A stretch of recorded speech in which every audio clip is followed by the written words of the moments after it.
All right, so again, talking about chaos in our systems. In our view, this new way of thinking is appropriate for purely physical phenomenon like the weather, but miscomprehends the nature of customer-producer relations. Indeed, in looking at the great bulk of the world's industrial economy, the most striking feature of this decade is the relative stagnation and predictability of most product markets. In activities ranging from motor vehicles to aircraft to industrial machinery to personal computers to home building, the trajectory of a product technology is quite predictable. What's more, the end use demand of customers is inherently quite stable and largely for replacement.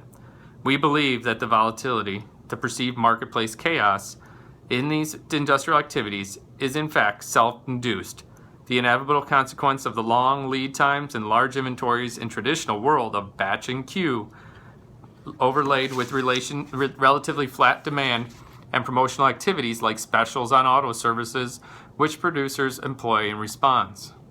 One solution, as recently proposed by Peter, is the creation of learning organizations which can reflect upon the phenomenon and respond to them.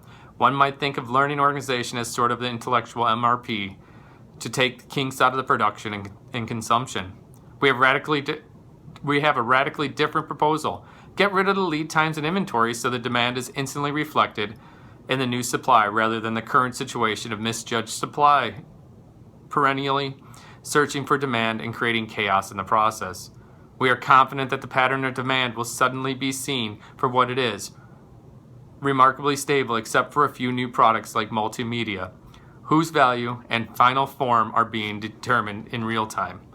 All right, so he's saying, basically, just we can look at it. We need to take a look at it, figure out how we're going to perform like the MRP system to get rid of this spikes or the chaos and work around it. Because obviously, if we're just pulling of what's actually needed, we don't have that extra demand and not to know what to do with it later.